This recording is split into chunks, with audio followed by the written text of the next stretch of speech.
Okay, hi, Mr. Hanna here again, looking at some more rates of change.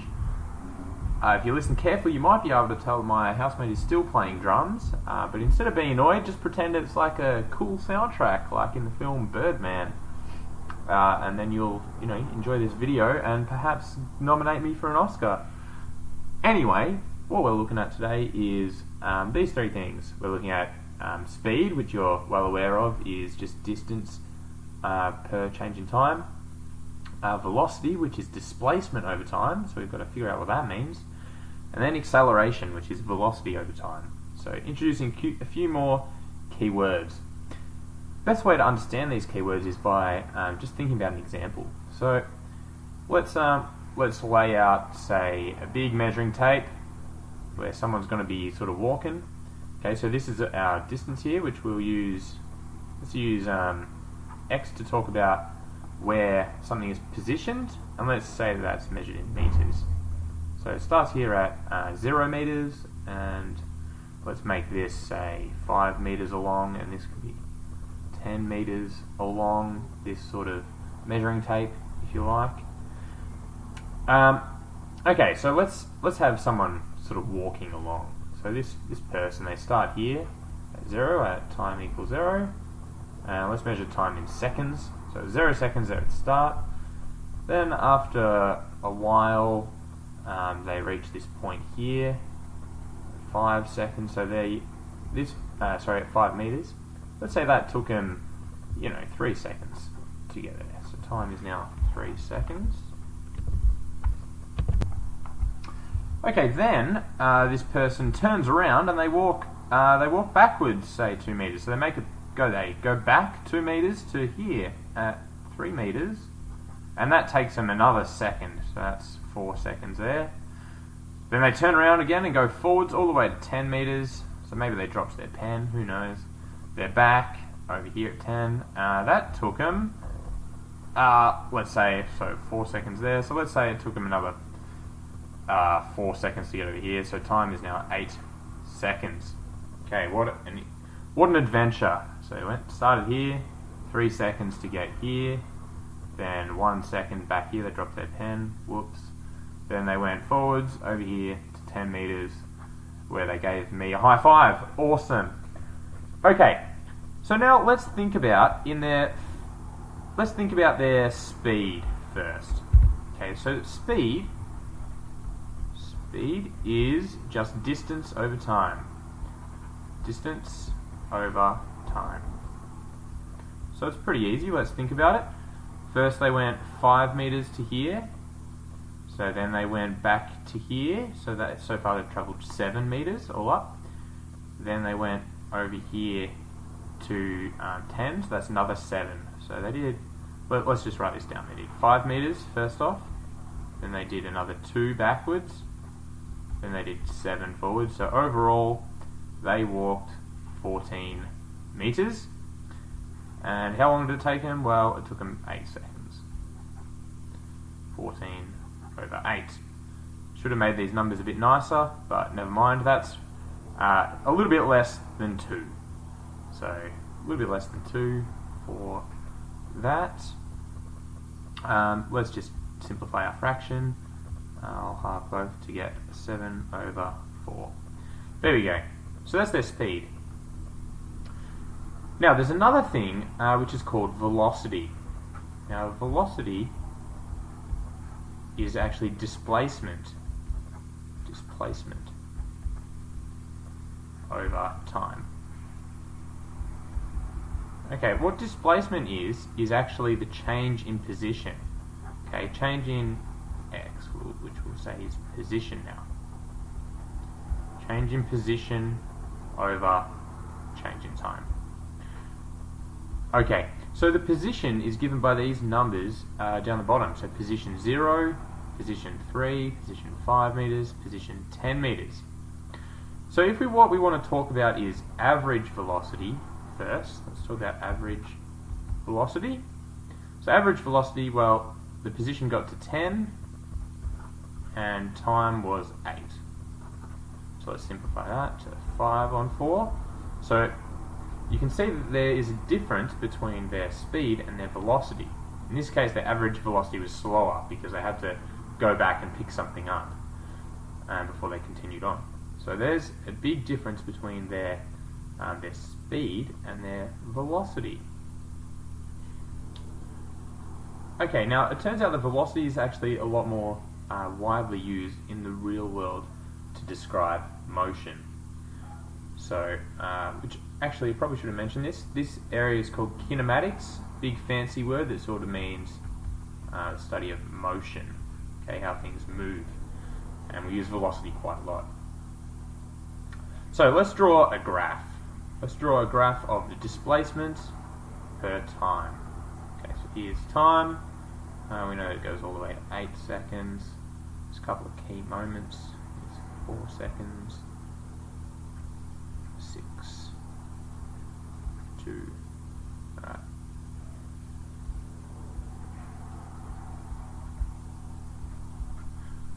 And here we will have displacement. Goes all the way to 10.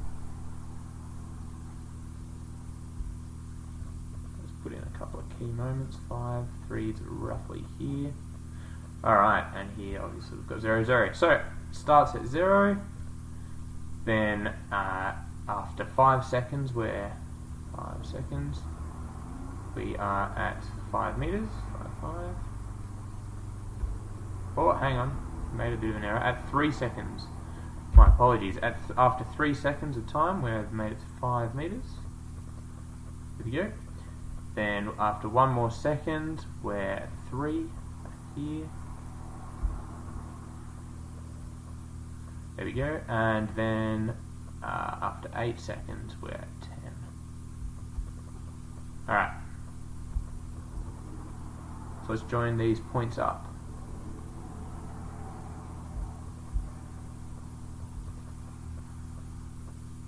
Okay, check out this very interesting graph we have now.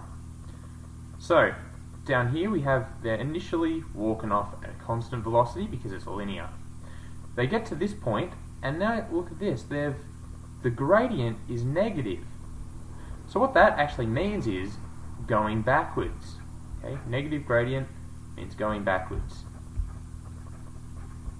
Negative gradient means going backwards. Going backwards. Interesting.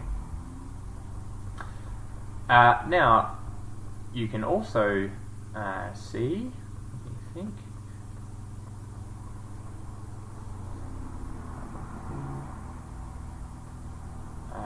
Okay, here we have, let's also find the average velocities in these different locations. Okay, so we've found the overall average over here. This is the average from start to finish.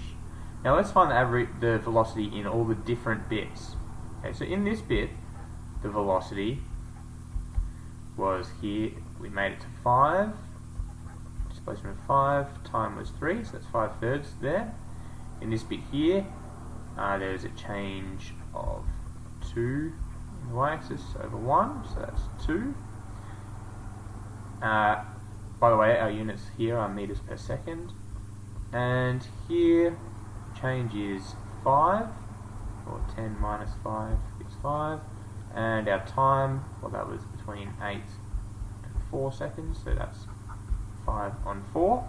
So we've got slightly different velocities for each different time, and it turns out this one just happens to be the average. That's a coincidence, however.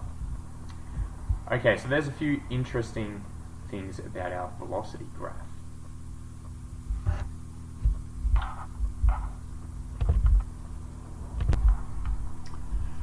Okay, moving on now, there's an extra thing. The thing that naturally follows on from this is, of course, acceleration. However, many of you may not be particularly familiar with acceleration, and you don't need to be to complete your textbook questions. It's just a very, very useful thing to know, is acceleration. Now, what acceleration is, let's get some space. Okay, so acceleration is just the change in velocity over the change in time. Okay, now remember that velocity is the change in displacement, in position, or change in position over change in time.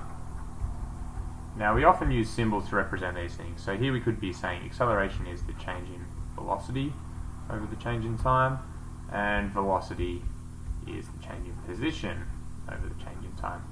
So these are very, very, very similar, but notice that here the velocity is this one here. So you could say that this is a type of rate inception. It's like a rate within a rate, if you like. So this is kind of, you can just sort of repeat the process we did before to get to acceleration. Now I will come back to talking about acceleration at another point, but I just wanted to mention it there just to get the idea in your mind. Okay, now what I want to do is a little bit of an interesting, show you some interesting things about our graphs, which will become important shortly. Where's my dot? Where am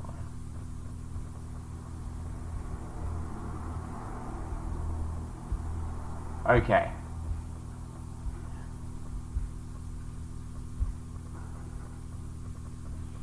Okay, so let's have another particle moving, but this time I'm just going to give you the graph that describes its motion.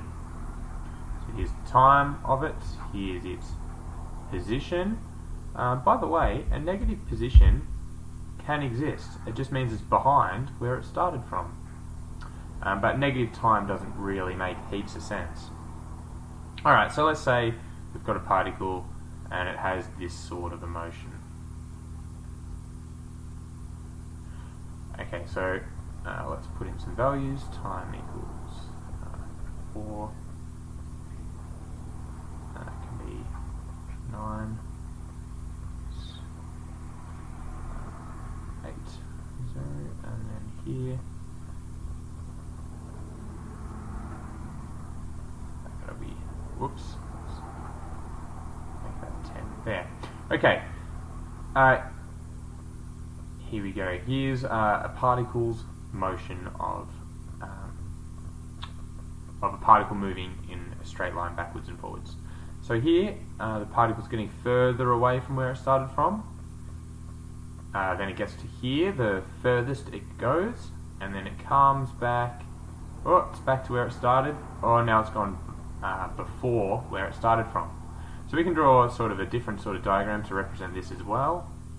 So it might start here at the beginning, point 0, at time 0, there it is, and it carries off it goes, and then here it reaches a distance of 9, let's say meters, at time equals 4, let's say seconds. Let's put this in, time is in seconds, distance is in meters. So it reaches that point there. Then it turns around. We've got a negative gradient going on here. Remember, negative gradient. Negative. That means negative, by the way. Negative gradient. Means it's going the other way. It's going backwards. It's got a negative gradient. So it's going back this way. Reaches this point again at time is 8. Reaches back to where it started from, and then it's going off even further until at time equals 10. It's back here somewhere that I haven't actually specified. Now suppose what we wanted to do next is actually do a new graph, but this time we wanted to do the graph of the velocity. And check out that. Check out the graph of the velocity in meters per second, the rate. Okay, so what we'd have to do is draw lots of tangent lines. Okay, so here, for this one here, there's our tangent line at this particular point. So we can see that the tangent is positive, so our velocity starts off positive somewhere. So let's say we can start off here, then let's do another tangent line here, whoops, here. We can see that that tangent line is positive as well, but it's less steep. Okay, so at this time over here, it's still positive, but it's less positive. Okay, so we started here, really positive, got here a little bit less positive. Now let's look at the top. The tangent line goes straight across, so that at this point, when time is 4, our velocity, our rate, is actually at 0. Okay, because we've got a 0 gradient going on there. Now this time, our gradient has become negative. Okay, so at the next little point in time, our gradient's actually negative. It means it's going backwards, so here it is, it's starting to go backwards over there. And at this point, whoops, this point there, that's a pretty bad tangent line, but hopefully you get the idea. That point there, our gradient's become even steeper, so it's even more negative. So it's even more negative over here. And there is our graph of the velocity. So let's have a think of this. Here we have, a think about it I should say. Here we've got a quadratic, and because it's a frowny face quadratic, that means it's got a negative x squared term in it somewhere. And when we find the graph of the rate of that, so when we find the rate of that, we find the rate of it going that way, we get a linear line, but it's a negative gradient, so it's got a negative x term somewhere in the equation of that. Okay, very interesting. And the reason it's interesting is, let's check out something else. Let's do another one. Imagine this time that we've got a different particle on a different journey. X and, oops, sorry, there's displacement. My apologies. Times that way. Okay, imagine this particle did something more like this. Okay, interesting. This is a cubic, sorry. That's a cubic. It's got an x cubed term, a positive one, because it's doing that positive sort of shape. And if I was then to draw the velocity of it, time velocity, it would do something like this.